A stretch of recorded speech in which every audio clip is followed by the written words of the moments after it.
The rain fell softly on the cemetery that day, as if the heavens themselves were mourning alongside me. My heart was heavy with grief, and the air felt suffocating, thick with the sorrow of those gathered around the polished casket.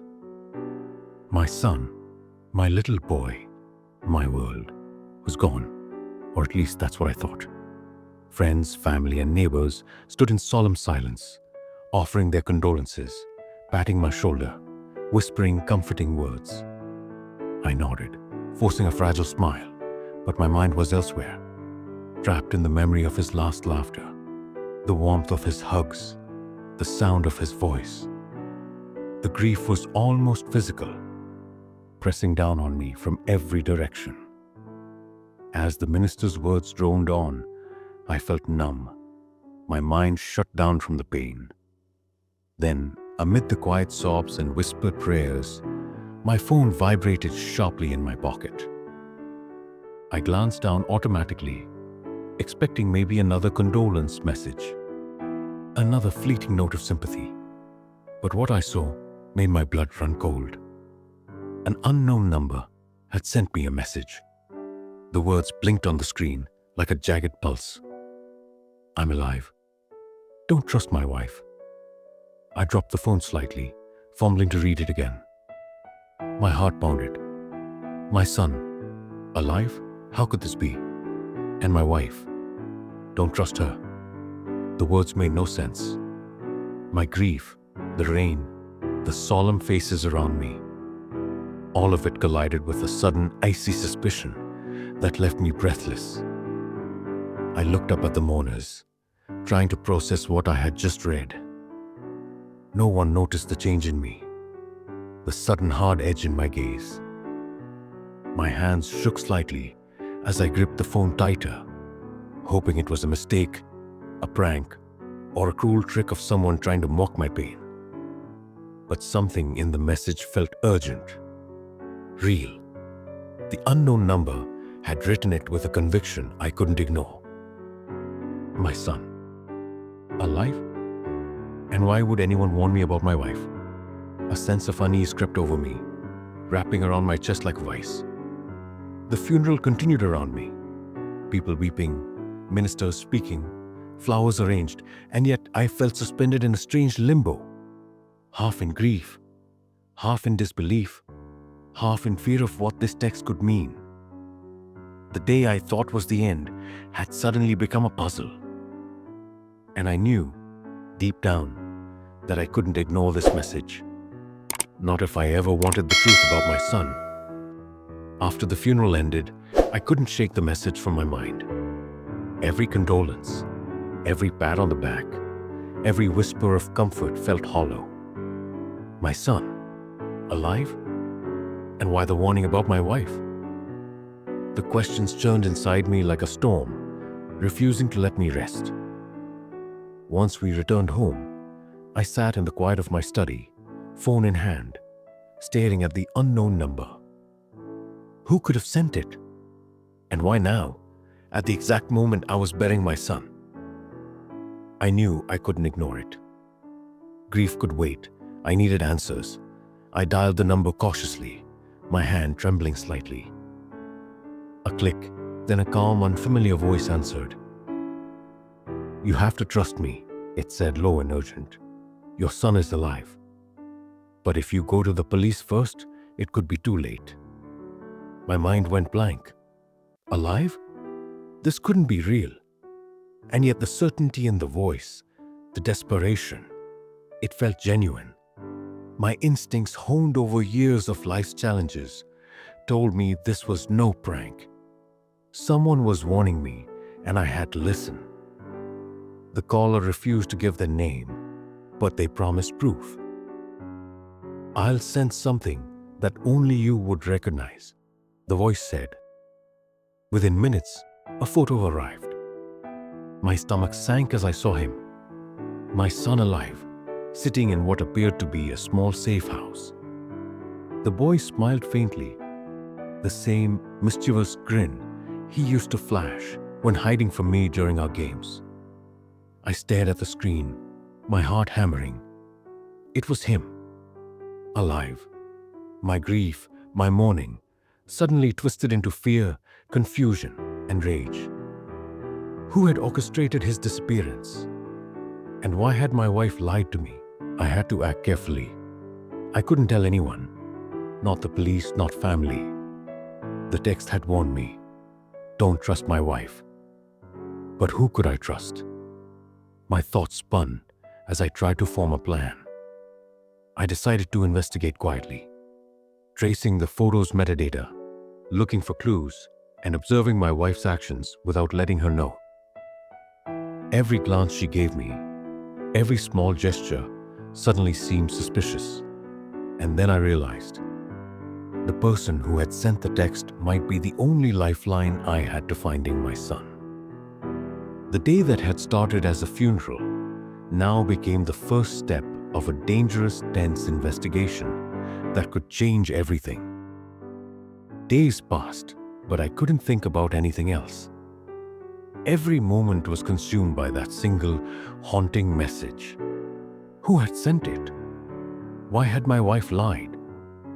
And most importantly, how had my son survived? Late one night, I received another text from the unknown number. It read, "Meet me at the old warehouse on Elm Street at midnight. Come alone. Bring nothing." My heart pounded. Every instinct screamed danger, but the photograph of my son burned in my mind. I couldn't wait. I had to know the truth. I arrived at the warehouse, shivering under the dim street lights, and cautiously stepped inside. Shadows stretched across the cold concrete floor. My eyes scanned the room until I saw him, a man stepping out of the darkness. His face was familiar, but aged slightly, and his eyes held urgency and fear. "You're alive?" I asked cautiously, though my voice trembled with a mix of hope and dread. "Shh," he whispered, pulling me further into the shadows. "Listen carefully. Your son is alive, but your wife, she can't be trusted. She orchestrated everything. The accident you were told about, she lied. She wanted him gone." My mind reeled. The woman I had trusted with my life, the mother of my child, had orchestrated his supposed death? And why? "She's dangerous," he continued, producing a folder filled with documents and photos. "These prove she intended to take everything. Your son was hidden to protect him and to keep you in the dark. But I can't contact authorities directly. She has connections. That's why I reached out to you." I swallowed hard, my hands shaking as I glanced at the proof. Every document painted a horrifying picture. Transactions, fake reports, and manipulated evidence pointing toward my wife's involvement. My chest tightened. Anger, disbelief, and grief collided inside me. "You have to trust me," he said again, eyes locked on mine. "You're the only one who can bring him home safely. But you must act carefully. Don't alert anyone else. She's watching." For the first time since the funeral, I felt a flicker of purpose. The pain of losing my son transformed into determination. I would bring him back. I would uncover the full truth. And most importantly, I would not let anyone manipulate me or my son ever again. The night had begun with a mysterious text, but it ended with a mission. One that would test my courage, my intelligence, and my will to save the child I thought I had lost forever. The following days were a blur of planning and paranoia. Every movement my wife made, every word she spoke, now felt suspicious. I had to be careful, not just for my son's safety, but for my own. One wrong move, and everything could collapse. Late one evening, I received another cryptic message. "Tonight, your son is here, but she's watching. Stay calm, stay smart." The location was a small, secluded cabin in the outskirts of town. I knew I had no time to waste. I approached the cabin cautiously, keeping to the shadows. My heart pounded in my chest, and 1,000 questions raced through my mind. How had she orchestrated this?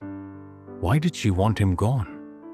And most importantly, why now?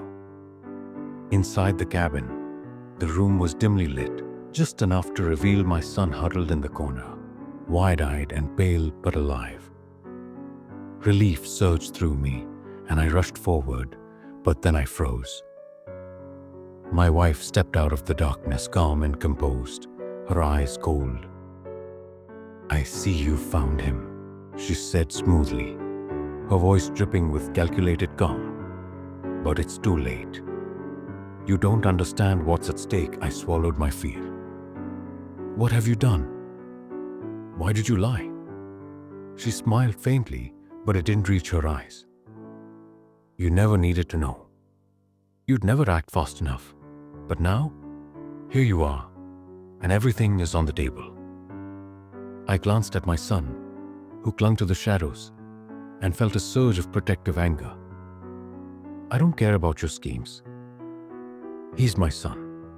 I will not let you harm him or hide him from me ever again." A tense silence filled the room. Then slowly, she took a step back, realizing my resolve was unbreakable. "You think you can undo what I've started?" she whispered.